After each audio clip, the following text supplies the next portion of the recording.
ଆଜି ବହୁତ ଦିନ ପରେ ମୋ ଭଉଣୀ ଆଉ ଝିଅ ସହିତ ମୁଁ ଟିକେ ବାହାରିଥିଲି ବୁଲିବା ପାଇଁ। ହ୍ୟାଲୋ ହାଇ ଫ୍ରେଣ୍ଡ, ଜୟ ଜଗନ୍ନାଥ। ଆମେ ଦୁଇ ଭଉଣୀ ଟିକେ କଥା ହେଇ ଏମିତି ବୁଲୁ ବୁଲୁ ଗୋଟେ ଡେଷ୍ଟିନେସନରେ ଯାଇ ପହଞ୍ଚିଥିଲେ। ଆମ ବାରିପଦାର ଏଇଟା କୋଉ ଜାଗା, ଯଦି କେହି ଜାଣିପାରୁଛନ୍ତି ମତେ ପ୍ଲିଜ କମେଣ୍ଟରେ ଜଣେଇବେ। ଏଇଠି ପହଞ୍ଚିଲା ପରେ ମୋ ଭଉଣୀର ନଜର ପଡିଲା ଯାଇ ଗୁପଚୁପ ଦୋକାନ ଉପରେ। ଆଉ ଟିକେ ବି ଡେରି ନ କରି ସେ ମାଡି ଚାଲିଲା ଗୁପଚୁପ ଦୋକାନ ଆଡକୁ।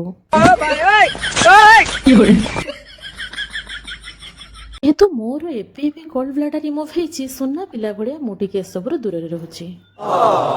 ଆଉ ଘରେ ପହଞ୍ଚିଲା ପରେ ସମସ୍ତଙ୍କର ଟିକେ ମନ ହେଇଯାଇଥିଲା ରେଡ୍ ଟି ପିଇବା ପାଇଁ। ବାସ୍ ମୁଁ ଏଠି ଟିକେ ପ୍ରସ୍ତୁତ କରି ନେଇଥିଲି ଆଉ ସମସ୍ତଙ୍କୁ ସର୍ଭ କରିଦେଇଥିଲି। ମୋ ସାନ ଭଉଣୀ, ବୋଉ ଆଉ ମୁଁ ମିଶି ସମସ୍ତେ ଟିକେ ଗପସପ ହେଲୁ ଆଉ ରେଡ୍ ଟିର ମଜା ନେଲୁ। ଯେହେତୁ ମୋ ଭାଇ ତାର ଚା ପିଏନି, ସିଏ ତାର ବସି ଏଠି ଆଳୁଚପ ମୁଢ଼ି ଖାଉଥିଲା। ସମସ୍ତେ ଟିକେ କଥାବାର୍ତ୍ତା ହେଇସାରି ଚାଲିଲୁ ରାତିର ଡିନର ପ୍ରସ୍ତୁତି ପାଇଁ। ଆଜିର ଭିଡ଼ିଓଟି ଯଦି ଆପଣମାନଙ୍କୁ ଭଲ ଲାଗିଥାଏ ତାହେଲେ ଭିଡ଼ିଓକୁ ଲାଇକ୍ କରିଦେବେ, ଚ୍ୟାନେଲକୁ ସବସ୍କ୍ରାଇବ୍ କରିଦେବେ। ରହିଲି, ଜୟ ଜଗନ୍ନାଥ। ପୁଣି ଦେଖା ହେବ ନେକ୍ସଟ ବ୍ଲଗରେ।